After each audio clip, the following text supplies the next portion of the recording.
قربانی سب نے کرنی ہے، قربانی از دا مین تھنگ۔ اور میں نے ایک دفعہ سوچا کہ یہ قربانی کے دنوں میں فرمایا کہ جانور قربان کرنے سے افضل کوئی عمل نہیں ہے، خون بہاؤ اور قربانی کا گوشت تقسیم کرو، واحد، بس یہ اللہ کا ایک نظام ہے۔ گوشت ایک لگژری ہوتی ہے، بہت سے لوگ ایسے ہیں جو کہ گوشت نہیں کھاتے سارا سال یا کم کھاتے ہیں، آپ نے گوشت ان تک پہنچانا ہے۔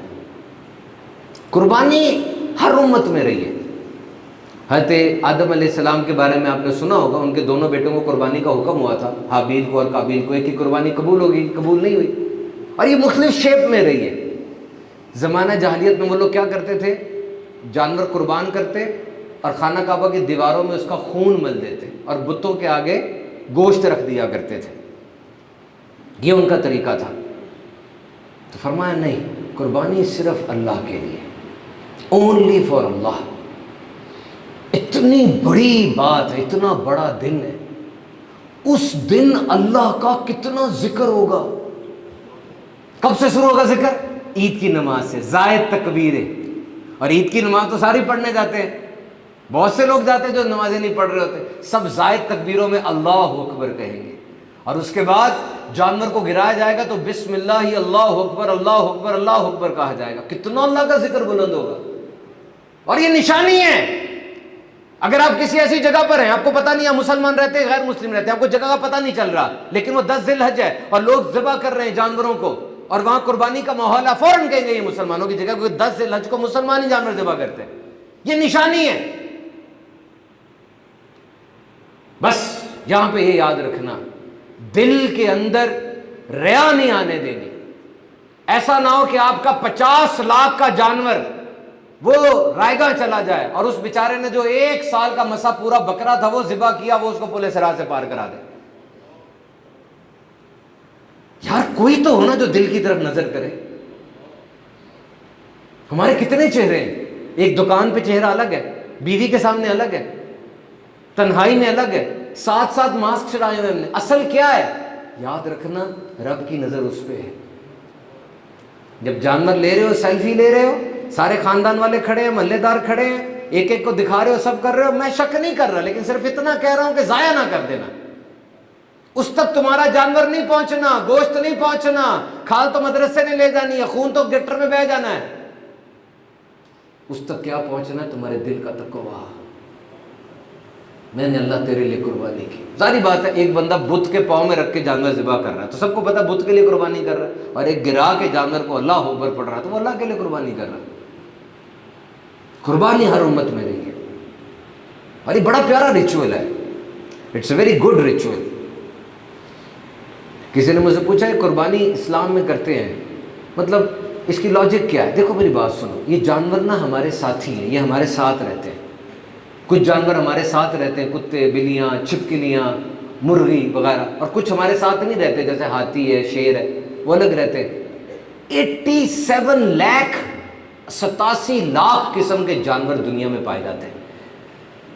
ان کی ایک رسپیکٹ ہے، ان کی کالونی ہے، ان کو اسلام کمیونٹی کہتا ہے، ان کو ریکگنائز کیا، ان کے رائٹس کو۔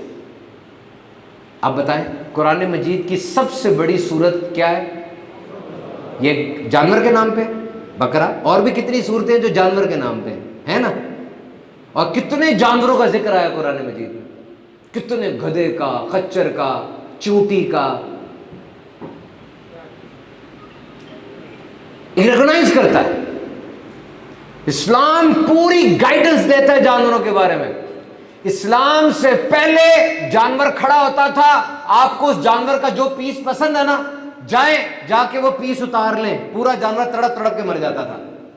جانور کا مالک مر جاتا، جانور کو لا کے اسی قبر میں باندھ دیتے تھے، نہ کھلاتے تھے نہ پلاتے تھے، وہ مالک کے ساتھ وہ بھی مر جاتا تھا۔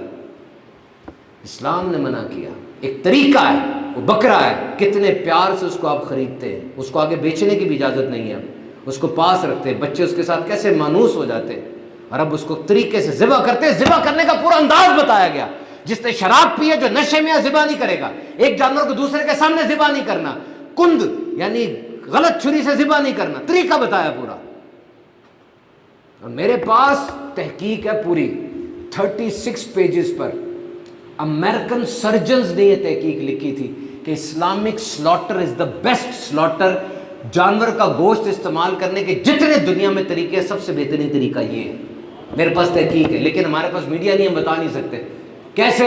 کہ جب آپ جانور کو گراتے ہیں، جب اس کی یہ کاٹتے، جو آپ میں سے سمجھدار ہے میرے ساتھ 2 منٹ کے لے رہو صرف. فزکس کا رول ہے کہ چیز ہمیشہ لو پریشر سے ہائی پریشر کی طرف جاتی ہے.